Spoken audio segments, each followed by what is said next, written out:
এদিকে বিএনপি সরকারের উপর খেপেছে ভারত। তারেক রহমানের পতন শেখ হাসিনার হাতেই। হঠাৎ একই ঘোষণা দিলেন নুরুল হক নূর। অবশেষে পূরণ হলো আওয়ামী লীগের স্বপ্ন। বিদ্যুতের গতিতে ছোটই আসতেছে তারেকের দুনিয়া। বেইমানি এবং প্রতারণার জন্য ডেভিল ইনুস ও ফ্যাসিস্ট তারেকের করুণ পরিণতি ইতিহাস হইয়া থাকবে। তারেকের করুণ পরিণতি দেখে ভবিষ্যৎ নেতৃত্বকেও শিক্ষা নিতে হবে। এই নিউজটা একটু ভালো করে দেখেন। শেখের বেটি ঠিক সময় মতো দেশের মধ্যে ঢুকবে, আর এমন সময় ঢুকবে তখন শুধু কুল কালাম সৃষ্টি হয়ে যাবে। এখানে জামাতের রাজনীতি যত শক্তিশালী হবে, এইখানে আওয়ামী লীগের ফেরার ব্যাক করার সম্ভাবনা তত প্রকট হবে। জামাতের অবস্থান বিবেচনায় আওয়ামী লীগ ইন্টারন্যাশনালি এটাকে ইস্যু করে, এটাকে সেল করে রাজনীতিতে কাম ব্যাক করার চেষ্টা করবে। চারিদিকে আওয়ামী লীগ ঝটিকা মিছিল করা শুরু হয়ে গেছে। রাজপথে আওয়ামী লীগ ঝটিকা মিছিল করতেছে, সংখ্যায় কম, তারপরে ঢাকা বিশ্ববিদ্যালয়ের মতো জায়গায় সেখানে ছাত্রলীগ ঝটিকা মিছিল করতেছে।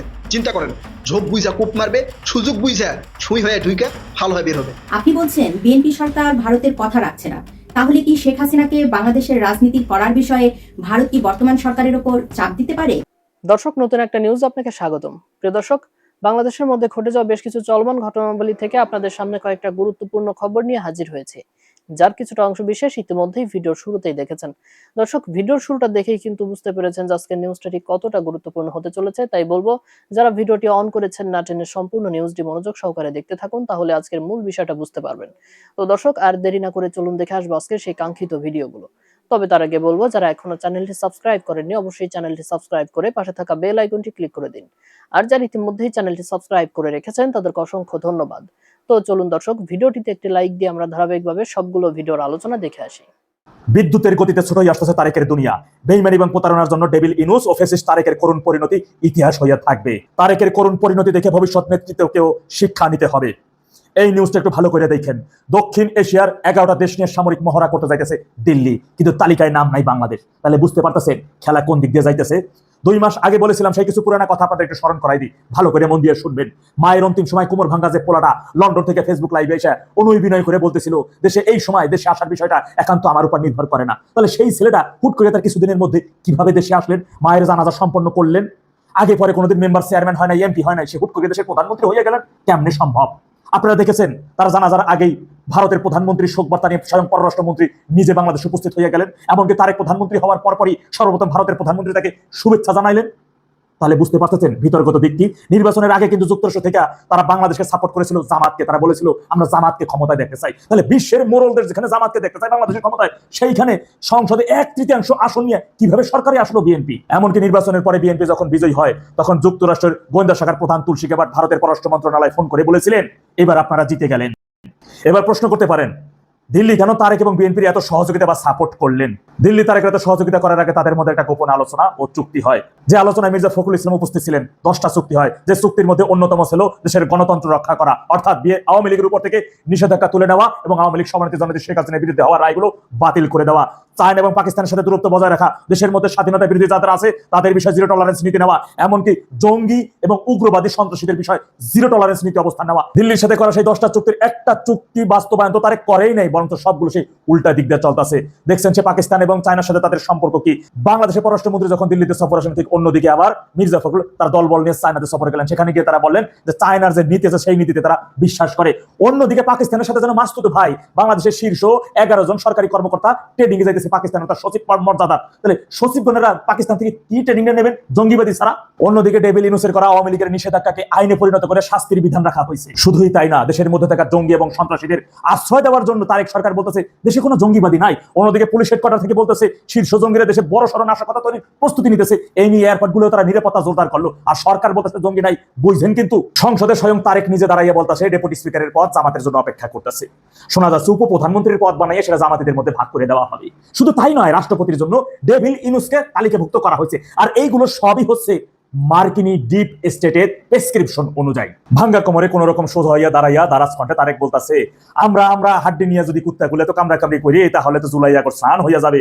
কোনো কিছুর বিনিময়ে জুলাই আগস্টে স্নান হতে দেওয়া যাবে না। বাংলাদেশের পররাষ্ট্রমন্ত্রী দিল্লির সফরে গিয়ে কি নিয়ে আসতে পারছেন, কি নিছেন তিনি বলেন? বাংলাদেশের বর্তমান যে সমস্যাগুলো, জ্বালানি তেল, বিদ্যুতের যে সমস্যা, এই বিষয়ে তিনি কি দিল্লি থেকে কোনো আলোচনা করেছেন? মূলত এই বিএনপি সরকার বা পররাষ্ট্রমন্ত্রী যে বাংলাদেশের জনগণ এবং বাংলাদেশকে ধারণ করে না, এইটাই তার প্রমাণ। সে দিল্লিতে যাই বলে আমাদের শেখ হাসিনাকে ফেরত দেন। কত বড় সাহস, একবার চিন্তা করে দেখেন। সে যদি দিল্লিতে বলতো যে আমাদের দেশে বিদ্যুতের ঘাটতি, আমরা নেপাল থেকে কিছু বিদ্যুৎ চাই, আপনাদের দেশের মধ্যে দিয়ে যে কারেন্টের খাম্বাগুলো আছে আমরা সেখান থেকে একটু সহযোগিতা করেন, সেটা তারা করতো। জ্বালানি তেলগুলো একটু বাড়াই দিয়ে যে 50,000 মেট্রিক টনের কথা দিয়েছে দিল্লি দিবে, তার মধ্যে প্রায় 37,000 মেট্রিক টন সেটা দেওয়া হয়েও গেছে। মূলত ওই দিন খলিলের কানমলা দিয়ে তার হাতে কিছু কাগজ এবং ডকুমেন্টস ধরাই দেওয়া হয়েছে।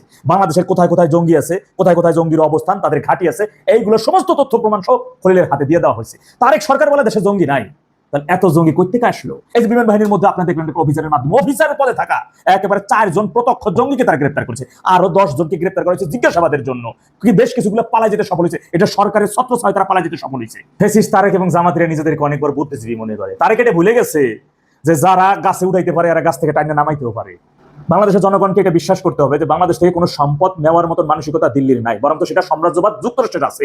এই যে জামাতিরা এবং মামুনুল হকরা তো পুরোটা বছর ধরে বিএনপিরাও আওয়ামী লীগের উপরে সবথেকে বড় হোবারটা দিয়েছে যে বাংলাদেশটাকে ভারতের হাতে তুলে দেওয়া হয়েছে, এটার জন্য ভারতেরই একটা অঙ্গরাজ্য। তা এর ধরনের কোনো চুক্তি বা দেশ বিরোধী কোনো চুক্তি ডেভিল ইনুস এই ফেসিস্ট তারেক তারা কখনো একটা প্রমাণ করে দেখাতে পারছে? আপনারা দেখেন নাই রাষ্ট্রদ্রোহী যে জঙ্গিটা আসিফ নজরুল ও বলতে না 26 লক্ষ ভারতের চাকরি করে, অত মন্ত্রণালয় ছিল, একটা বাইর করতে পারছে?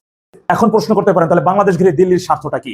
দেখেন, দিল্লির পেটের মধ্যে থাকা বাংলাদেশটা একটা আলাদা দেশ। এটা শুধুই যে দিল্লির একটা প্রতিবেশী দেশ তা না, তাদের ভৌগোলিক দিক থেকে ওটা খুব গুরুত্বপূর্ণ একটা জায়গা। কিন্তু ওই জায়গাটা ব্যবহার করে কোনো জঙ্গি উগ্রবাদী সন্ত্রাসীর জন্য তার দেশের জননিরাপত্তায় ব্যাঘাত ঘটাতে না পারে, তার দেশে কোনো হামলা করতে না পারে, এটাই তাদের মূল স্বার্থ। বিএনপি তথা তারেক রহমানকে বিশ্বাস করে এত সহযোগিতার মধ্য দিয়ে একটা জিনিস প্রমাণিত হয়েছে যে দিল্লি শুধু বাংলাদেশে আওয়ামী লীগকে বিশ্বাস করে বা ধারণ করে তা না, মূলত দিল্লি বাংলাদেশটা এবং দেশের জনগণটা ভালো থাকুক এটাই তারা চায়। বিশ্বব্যাপী যুক্তরাষ্ট্রের ডিপ স্টেট তাদের স্বার্থের জন্যই কোনো দেশ থেকে যে খনিজ সম্পদ এবং অর্থ সেখান থেকে কেড়ে নেওয়ার জন্য, সম্পদ লুট করে নেওয়ার জন্য বা যে কোনোভাবে নেওয়ার জন্য তারা যদি সেই সরকারের সাথে তাদের কথা না শুনে তাহলে তারা ব্যাপক একটা অর্থ খরচ করে রিজন চেঞ্জ করে, যেটা তারা বাংলাদেশে করছে এবং তাদের সেই জায়গা তারা সফল হয়েছে। এই যে দেখেন বোয়িং বিমান থেকে দেশের বর্তমানে দুর্ভিক্ষ ঘরের দরজায় নাড়া দিতেছে, আর সেই সময় 14টা বোয়িং বিমান কেনার জন্য 37,000 কোটি টাকা চুক্তি করে ডেভিল ইনুস এবং সেই চুক্তি বাস্তবায়নে হাঁটতেছে বিএনপি। আপনাদের আগেই বলছি যুক্তরাষ্ট্রের সাথে এই চুক্তি থেকে বের হয়ে আসার কোনো রাস্তা তারেকের কাছে নাই, কারণ ওই থেকে বের হইলেও আর শেয়ার থাকবে না, আবার ওই চুক্তির মধ্যে থাকলে দেশের জনগণও শেয়ার রাখবে না।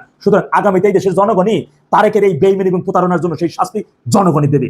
তাই জনগণকে সর্বাত্মকভাবে গণবিস্ফোরণ সৃষ্টির জন্য প্রস্তুত থাকতে হবে। কাল সময় ভেদ খুব শীঘ্রই আপনাদেরকে জানাই দেওয়া হবে ইনশাল্লাহ।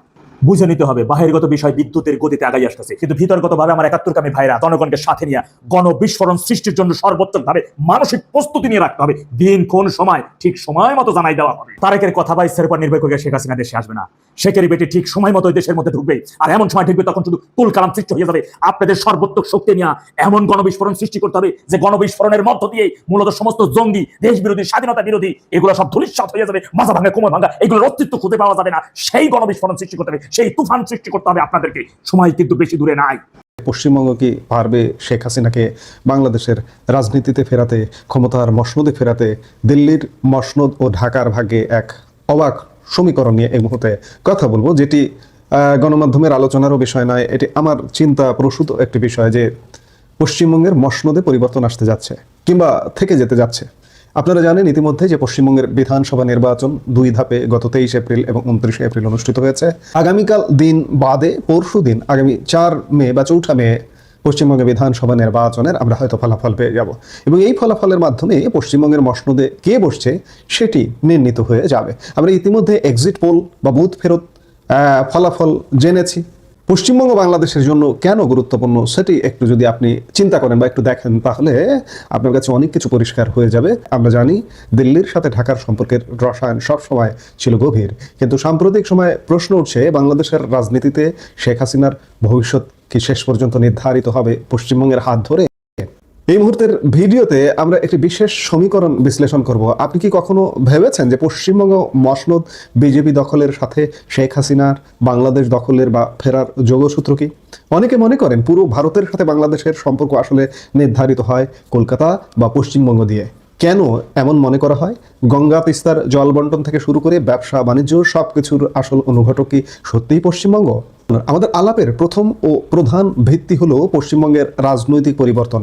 বর্তমানে পশ্চিমবঙ্গে ক্ষমতায় রয়েছে তৃণমূল কংগ্রেস, কিন্তু যদি দিল্লির ক্ষমতায় থাকা বিজেপি কোনোভাবে পশ্চিমবঙ্গের মসনদ দখল করতে পারে তবে সমীকরণটি আমূল বদলে যাবে। কেন? কারণ শেখ হাসিনা এবং আওয়ামী লীগের সাথে ভারতের কেন্দ্রীয় সরকারের সম্পর্ক ঐতিহাসিকভাবেই অত্যন্ত ঘনিষ্ঠ। বিজেপি যদি পশ্চিমবঙ্গের শাসনভার পায় তবে দিল্লির জন্য ঢাকার অভ্যন্তরীণ রাজনীতি নিয়ে সিদ্ধান্ত নেওয়া অনেক সহজ হয়ে যাবে। অর্থাৎ পশ্চিমবঙ্গ এবং দিল্লি যখন একই রাজনৈতিক মেরুতে থাকবে তখন শেখ হাসিনার প্রত্যাবর্তন এবং বাংলাদেশে একটি ভারত বান্ধব সরকারের উপস্থিতি নিশ্চিত করা তাদের জন্য প্রধান অগ্রাধিকার হয়ে দাঁড়াবে। এটি কেবল একটি তত্ত্ব নয়, এটি ভৌগোলিক বাস্তবতার দাবি। আমরা বলছি যে পুরো ভারতের সম্পর্কটা নির্মিত হয় পশ্চিমবঙ্গ দিয়ে, এটি কোনো অতিশয়োক্তি নয়। খেয়াল করে দেখুন, গঙ্গা তিস্তার জল বন্টন থেকে শুরু করে প্রতিটি বড় ইস্যুতে পশ্চিমবঙ্গ একটি বড় বাধা হয়ে দাঁড়ায় কখনো কখনো, আবার বড় সহায়কের ভূমিকাও পালন করে। শুধুমাত্র পশ্চিমবঙ্গের বাধার কারণে আজ পর্যন্ত তিস্তা চুক্তি আলোর মুখ দেখেনি। আবার পশ্চিমবঙ্গের সহায়তায় 1996 সালে 30 বছর মেয়াদী গঙ্গা চুক্তি হয়েছে এবং এই বছর ডিসেম্বরে এই চুক্তির মেয়াদ শেষ হয়ে যাচ্ছে। এই চুক্তি হতে হলেও পশ্চিমবঙ্গের গ্রিন সিগন্যাল অবশ্যই লাগবে, কারণ এই গঙ্গা এবং পদ্মা বা এই চুক্তিটা পশ্চিমবঙ্গ দিয়ে, বা এই চুক্তির প্রেক্ষাপট বা স্থানটা হচ্ছে পশ্চিমবঙ্গ। আপনারা জানেন ভারতের সাথে বাংলাদেশের যে 4096 কিলোমিটার সীমান্ত রয়েছে তার মধ্যে প্রায় 2217 কিলোমিটার হলো পশ্চিমবঙ্গের সাথে। ফলে গঙ্গা তিস্তার জল বন্টন থেকে শুরু করে ব্যবসা বাণিজ্য সব কিছুর অনিঘটক পশ্চিমবঙ্গ। পশ্চিমবঙ্গ যদি সম্মতি না দেয় তবে তিস্তা চুক্তি যেমন সম্ভব নয়, তেমনি ব্যবসা বাণিজ্যের রুটগুলো স্থবির হয়ে পড়তে পারে। তাই দিল্লির পলিসি যাই হোক না কেন তার বাস্তবায়ন নির্ভর করে কলকাতার সবুজ সংকেতের উপর। একবার চিন্তা করুন তো, পশ্চিমবঙ্গ দিয়ে বাংলাদেশের সাথে ভারতের কত শতাংশ ব্যবসা বাণিজ্য পরিচালিত হয়? হিসেব বলছে ভারত ও বাংলাদেশের মধ্যকার স্থলপথের বাণিজ্যের প্রায় 80 থেকে 90% পরিচালিত হয় পশ্চিমবঙ্গ দিয়ে। বিশেষ করে পেট্রোপোল বেনাপোল বন্দর দিয়েই সিংহভাগ পণ্য আনা নেওয়া হয়। শুধু ব্যবসা নয়, মানুষের যাতায়াতের কথা যদি খেয়াল করেন সেক্ষেত্রেও দেখবেন একই চিত্র। ভারতগামী বাংলাদেশি পর্যটক, রোগী এবং শিক্ষার্থীদের বিশাল একটি অংশ সরাসরি পশ্চিমবঙ্গ দিয়ে যাতায়াত করেন। কলকাতা হলো বাংলাদেশিদের জন্য ভারতের প্রধান প্রবেশদ্বার। এই বিশাল অর্থনৈতিক ও সামাজিক সংযোগ প্রমাণ করে যে পশ্চিমবঙ্গকে বাদ দিয়ে ভারত বাংলাদেশ সম্পর্কের কোনো টেকসই ভবিষ্যৎ পরিকল্পনা করা কঠিন। আমাদের এই আলাপের সবচেয়ে গুরুত্বপূর্ণ প্রসঙ্গটি হলো দিল্লির ওপর চাপের বিষয়টি। পশ্চিমবঙ্গ যদি মনে করে যে বাংলাদেশে ভারত বিরোধী সরকার থাকতে পারবে না, তাহলে দিল্লি নিশ্চয়ই চাপ অনুভব করবে। বাস্তবতা হলো ভারতের সীমান্ত সুরক্ষা এবং উত্তর পূর্ব ভারতের 7 সিস্টার্স নিরাপত্তা নিশ্চিত করতে বাংলাদেশের স্থিতিশীলতা জরুরি। পশ্চিমবঙ্গ যদি তার সীমান্ত সুরক্ষিত রাখতে এবং অর্থনৈতিক স্থিতি বজায় রাখতে দিল্লির কাছে দাবি তোলে, বাংলাদেশে ভারত বান্ধব সরকার অপরিহার্য। তবে দিল্লি সেই দাবি উপেক্ষা করতে পারবে না। আর সেই চাপ থেকে ভারতের ঘনিষ্ঠ বন্ধু শেখ হাসিনা এবং আওয়ামী লীগের প্রত্যাবর্তন ঘটতে পারে সহজে। কারণ দিল্লি তখন দেখবে তাদের কৌশলগত স্বার্থ এবং পশ্চিমবঙ্গের আঞ্চলিক স্বার্থ এক হয়ে মিশেছে। শেখ হাসিনা সরকারের আমলে যে নিরাপত্তা ও কানেক্টিভিটি সুবিধা ভারত পেয়েছে তা ফিরিয়ে আনাই তখন দিল্লির প্রধান লক্ষ্য হয়ে দাঁড়াবে। দক্ষিণ এশিয়ার ভূ রাজনীতিতে পশ্চিমবঙ্গ কেবল একটি অঙ্গরাজ্য নয়, এটি হলো ভারত বাংলাদেশ মৈত্রীর মূল চাবিকাঠি। যদি পশ্চিমবঙ্গের মসনদে পরিবর্তন আসে এবং সেটি দিল্লির সাথে একই সুরে কথা বলে, তবে শেখ হাসিনা এবং আওয়ামী লীগের রাজনৈতিক পুনরুত্থান সময়ের ব্যাপার মাত্র হতে পারে। এখন দেখার বিষয় যে আগামী পরশু 4 মে পশ্চিমবঙ্গের বিধানসভা নির্বাচনের ফলাফল কি আসছে। এই ফলাফলের উপর ভারত বাংলাদেশ সম্পর্ক এমনকি বাংলাদেশের রাজনীতিও নির্ভর করবে। বলা হয়ে থাকে ভারতের সমর্থনে বাংলাদেশের ক্ষমতায় এসেছে বিএনপি। আপনি বলছেন বিএনপি সরকার ভারতের কথা রাখছে না, তাহলে কি শেখ হাসিনাকে বাংলাদেশের রাজনীতি করার বিষয়ে ভারত কি বর্তমান সরকারের ওপর চাপ দিতে পারে? বিএনপিকে সমর্থন করে ভারত কি পেয়েছে? ভারত থেকে প্রতিদিন বিদ্যুৎ পাচ্ছে। আদানি কোম্পানি বিদ্যুৎ দেওয়া শুরু করেছে। ভারত থেকে ডিজেল যাচ্ছে। তারা কিছুই করবেন না, অথচ ভারত থেকে তারা বাড়তি ডিজেল চাই, তাই না? বাড়তি ডিজেল দেওয়ার কথা বিবেচনা করা হচ্ছে। ভারত তো এখন দিচ্ছে। বিনিময় কি দিয়েছে তিনি ভারতকে? কিছুই দেননি, ধোঁকা ছাড়া আর কিছুই দেননি। তো পয়েন্ট হচ্ছে, আমার কাছে একটাই বড় বিষয়, আমি শেখ হাসিনা ছেড়ে দিলাম। পয়েন্ট হচ্ছে যে কেউ বলেনি যে শেখ হাসিনা বা আওয়ামী লীগ নেতা তাদের বিরুদ্ধে সমস্ত মামলা তুলে নিয়ে তাদেরকে মহা আনন্দের রাজনীতি করতে, এরকম কোনো কথা না। রাজনৈতিক একটা দলের নিষেধাজ্ঞা কেন প্রত্যাহারিত হবে না, এটাই তো প্রশ্ন, যেটা তিনি বলেছিলেন, আর অন্য কেউ বলেননি, তিনি বলেছিলেন। তার আমি বলছি না যে তার যদি কোনো অপরাধ থাকে তার বিচার হোক, এবং শেখ হাসিনা নিজে বলেছেন আমি বিচারের সম্মুখীন হব, এবং যদি ন্যায্য বিচার হয়, তাকে যদি আত্মপক্ষ সমর্থনের সুযোগ দেওয়া হয়। তৃতীয় কথা, আমি যেটা বলছি, বাংলাদেশের যে পরিস্থিতি আমরা ভেবেছিলাম ইউনূস সাহেবের যে মব সন্ত্রাস চলে যাবে, মব সন্ত্রাস যায়নি। বাংলাদেশে তিনি জঙ্গিবাদের উত্থান, জঙ্গিবাদের অর্থনীতির উপরে বই লিখেছিলেন ঢাকা বিশ্ববিদ্যালয়ের অধ্যাপক। তাকে একটা অন্য দুর্নীতির মামলায় জোর করে গ্রেপ্তার করে রাখা হয়েছে। মাস ধরে জেলে আছেন, বর্ষিয়ান একজন অধ্যাপক, এবং তার বহু ছাত্রছাত্রী আছেন বাংলাদেশে। দ্বিতীয় কথা হচ্ছে যে তিনি, তার বিরুদ্ধে হাইকোর্ট পর্যন্ত রাজি হয়েছে যে তার বিরুদ্ধে যে অভিযোগ সেগুলো সঠিক নয়, কিন্তু কোনো বিচারপতি তাকে জামিন দিতে পারছেন না এই ভয়ে, পাছে জামায়াত ইসলামী তাদের উপর ঝাঁপিয়ে পড়ে। এই তো বাংলাদেশের গণতন্ত্র, আমাদের শেখাচ্ছেন গণতন্ত্র, বিচার ব্যবস্থা। লজ্জা করেন আবার, গোটা দেশের বিশ্বের কাছে কলম। দ্বিতীয় কথা হচ্ছে যে তিনি যার বিরুদ্ধে অভিযোগ, তার সঙ্গে 26 জন অভিযোগ, প্রত্যেকে জামিন পেয়ে গেছে, কিন্তু তাকে জামিন দেওয়া হয়। কারণ কি? তিনি বাংলাদেশের জঙ্গি উত্থানের উপর গবেষণা করছিলেন। এইটা তার অপরাধ। তিনি কিন্তু হিন্দু নন, তিনি কিন্তু ধর্মীয় মুসলিম, 5 বার নামাজ পড়েন। তার বিরুদ্ধে এই ব্যবস্থা নিচ্ছে বাংলাদেশের। অর্থাৎ তারেক রহমান আসার পর পাল্টানোটা কি, সেটাই তো বুঝতে পারছি না। তিনি এটা বুঝছেন না, সেটা হচ্ছে যে না পাল্টালে আর একটা পাল্টানোর মতো কিছু ঘটবে। এইটা তাকে বলে দিলাম পরিষ্কার, তিনি সতর্ক থাকুন। তাহলে কি বর্তমান সরকারকে সমর্থন দিয়ে ভারত ভুল করেছে? না, না, ভারত বলেছিল, দেখো, ভারত সমর্থন দিয়ে ভুল কিছু না। ভারত বলেছিল বাংলাদেশের মানুষ যাকে নির্বাচিত করবেন, যাকেই করবে, যদি আজকে জামায়াতকেই করতো, কিন্তু জামায়াত যাতে না হতে পারে তার তো ব্যবস্থাপনা করা হয়েছিল না। ভারতের অনুরোধেই বহু আওয়ামী লীগের নেতা কর্মীরা বিভিন্ন জেলায় তারা বিএনপিকে সমর্থন করেছিলেন যাতে জামায়াত না ক্ষমতায় আসতে পারে। তার প্রতিকারটা কি? 1 নম্বর। 2 নম্বর হচ্ছে যে ভারত ভুল করেন। ভারত বলেছিল নির্বাচিত একটা সরকার এলে তার সঙ্গে দেখো, পররাষ্ট্রমন্ত্রী তিনি ভারতে এলেন, তাকে সবকিছু হলো। এত বড় অধ্যক্ষের সঙ্গে তিনি বলে গেলেন এখানে, তিনি না তার কোনো সেখান বলেছেন আমি ঠিক জানি না, ভারতীয় সম্পাদক আওয়ামী লীগকে এখানে, কিন্তু আওয়ামী লীগ বলে কিছু নেই, আওয়ামী লীগ হতে পারে, কিন্তু শেখ হাসিনা ছাড়া চলছে। তুই কে বলা? আজকে যদি আওয়ামী লীগ বলে যে তারেক রহমান ছাড়া অন্য নেতা বিএনপি ছাড়া কি সঠিক হবে? আমরাই আপত্তি করবো, আমি আপত্তি করবো, যেটা এটা বলতে পারে না। অন্য একটা দলীয় সিদ্ধান্ত কে কি নেবে সেই দল ঠিক করবে, বাইরে থেকে একজনকে চাপিয়ে দেবে কেন? একটা সমস্যা কি জানো তো বাংলাদেশের ক্ষেত্রে, আমার অভিজ্ঞতায় আমি দেখেছি, যিনি যখন ক্ষমতায় আসেন তিনি ভাবেন যে আমি চিরকাল ক্ষমতায় আছি। কেউ যে চিরকাল নয়, চিরস্থায়ী নয়, এটা ক্ষমতায় থাকাকালীন বোঝেন না। আর একটা জিনিসই চিরস্থায়ী, সেটা হলো পরিবর্তন, যেটা আগামী জুলাই আগস্টে হতে পারে। দাদা, আপনি কেন এই ইঙ্গিত দিলেন যদি বিস্তারিত বলেন? দেখান, আমি জানি যেভাবে মানুষের বিক্ষোভ বাড়ছে, তারা আজকে তোমাদের ওখানে রূপপুর, তুমি বলো এখন দলে দলে গ্রামাঞ্চলে প্রত্যেকটা তৃণমূল স্তরের মানুষ তারা বলছেন যে শেখ হাসিনা তো সঠিক কাজ করে গিয়েছিল, নাকি রূপপুর পারমাণবিক বিদ্যুৎ চালু হলো, তিনি তো করে গিয়েছিলেন। মেট্রো করে অফিস যাচ্ছে তেলের অভাবে, সেটা তো তিনি চালু করেছিলেন। পদ্মা সেতু দিয়ে যাচ্ছেন, তিনি চালু করেছেন। আমি দুর্নীতির প্রসঙ্গটা বাদ দিলাম, ঠিক আছে, যে কোনো সরকারি প্রকল্পে কিছু দুর্নীতি হয়ে থাকতেই পারে, সেটা ঘটনা, কিন্তু কাজগুলো তো হয়েছে, পরিকাঠামোটা তো তৈরি হয়েছিল, মানুষ ভাবছে, সেটা মানুষ তো দেখছে তারা, তাই না? সেটা তো একটা জিনিস। সেই কারণে কিন্তু এই মানুষরাই কিন্তু তারা যেভাবে শেখ হাসিনার বিরুদ্ধে বিদ্রোহ করেছিল, একইভাবে যেকোনো সরকারের বিরুদ্ধে বিদ্রোহ করতেই পারে। আমার কাছে মনে হচ্ছে সেটা খুব বেশি দিন আর নয়, এবং সেটা হতেই পারে, যে কারণে তারা কিছুতেই আওয়ামী লীগের উপর নিষেধাজ্ঞা তুলতে চাইছেন না। এটা একটা বড় কারণ বলে আমার মনে হচ্ছে। 5 আগস্টের মতো আবার কিছু ঘটতে যাচ্ছে?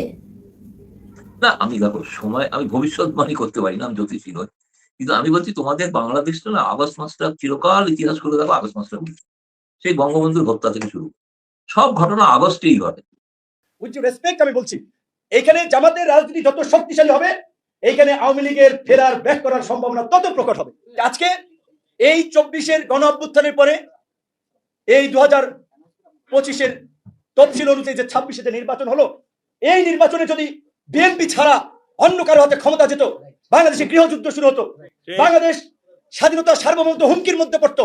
বাংলাদেশের জিওপলিটিক্সের জায়গা থেকে বিএনপি ছাড়া অল্টারনেটিভ এখনো নাই, সামনে তৈরি হয় কিনা আমি জানি না। ইতিহাস এখন দেখা যায় গত 1.5 বছরে আমরা যেটা দেখেছি, অত্যন্ত দুঃখজনক এবং একেবারেই অপ্রত্যাশিত যে গণ অভ্যুত্থান পরবর্তী একটা সরকারের সময় এইভাবে একটা ইতিহাসের বিকৃতি করা হয়, কিংবা যাদের অবদান রয়েছে সেটাকে অস্বীকার করে আরেকটা নতুন বয়ান তৈরি করা হয়, এবং রাষ্ট্রীয় পৃষ্ঠপোষকতা থেকে কিংস পার্টি গঠন করে রাজনীতিতে আমরা যে গুণগত পরিবর্তন আশা করেছিলাম, একটা ভালো রাজনীতি আশা করেছিলাম, যে ফ্যাসিবাদী ব্যবস্থার বিপরীতে, দুর্বৃত্তায়িত রাজনীতির বিপরীতে একটা নতুন রাজনীতি, কিন্তু গণ অভ্যুত্থান পরে আমরা দেখেছি যারা ক্ষমতায় ছিল তারা দেশকে অনেকাংশে পুরানো পথেই পরিচালিত করতে চেয়েছে। এগুলো দেখে সমাজের মানুষের মধ্যে ধারণাটা কি, যে যেই লঙ্কায় যায় সেই রাবণ হয়, যে কিসের কোথায় পরিবর্তনটা? ক্ষমতা পেলে তো আমরা দেখি সবাই ক্ষমতা ভোগ করার জন্য, ক্ষমতাকে ব্যবহার করে উপরে ওঠা তো ওঠাই, বৈধ অবৈধ নীতি নৈতিকতা নৈতিক মূল্যবোধ কোনো কিছুর তোয়াক্কা নাই। বাংলাদেশের মানুষের দুর্ভাগ্য যে প্রায় 2 দশক পর পর কিংবা 18-20 বছরের মাথায় মাথায় একটা আন্দোলন করা লাগে, মানুষকে জীবন দেওয়া লাগে, রক্ত দেওয়া লাগে, আর মানুষ বারবার প্রতারিত হয়। 24-এর গণ অভ্যুত্থানের পরবর্তীতে যেভাবে রাষ্ট্র পুনর্গঠনের আমরা একটা সুযোগ পেয়েছিলাম, জাতি বিনির্মাণের আমরা একটা সুযোগ পেয়েছিলাম, সেটি আমরা হারিয়েছি। এর জন্য কতিপয় ব্যক্তি ইতিহাসের কাঠগড়ায় অপরাধী হিসেবে দাঁড়িয়ে থাকবে। কারা জুলাই গণ অভ্যুত্থানের মধ্যে দিয়ে সমগ্র জাতির মধ্যে যে একটা ঐক্য তৈরি হয়েছিল, নতুন বাংলাদেশ বিনির্মাণের যে একটা স্পিরিট তৈরি হয়েছিল, কোন কালপ্রিটটা, কোন মীর জাফরেরা সেটি নষ্ট করেছে? কারা তার জন্য দায়ী?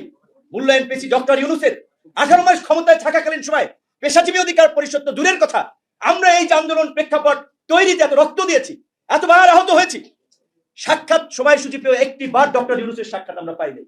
ওই আওয়ামী লীগের মুক্তিযুদ্ধের এককেন্দ্রিক বয়ানের মতোই এই জুলাইয়ের পরে আমরা দেখেছি আরেকটা এককেন্দ্রিক বয়ান তৈরি করে অন্যদেরকে মাইনাস করে আপনার রাষ্ট্রীয়ভাবে তারা রাজনীতির নামে কিংস পার্টি গঠন করেছে, যার দায় ডক্টর ইউনূস এবং তার উপদেষ্টা পরিষদ এড়াতে পারে না। জামাতের অবস্থান বিবেচনায় আওয়ামী লীগ ইন্টারন্যাশনালি এটাকে ইস্যু করে, এটাকে সেল করে রাজনীতিতে কামব্যাক করার চেষ্টা করবে। প্রিয় দর্শক, আমি আশা করছি সবগুলো ভিডিওই আপনি মনোযোগ সহকারে দেখেছেন। সেই সাথে দর্শক, এই ভিডিওগুলো সম্পর্কিত যদি কোনো তথ্য বা মতামত থাকে তাহলে তো অবশ্যই কমেন্ট করে জানিয়ে দিন। এতক্ষণ সাথে থাকার জন্য ধন্যবাদ। নিউজটি শেষ করছি এখানেই, ফিরছে আগামী ভিডিওতে নতুন কোনো টপিক নিয়ে। আল্লাহ হাফিজ।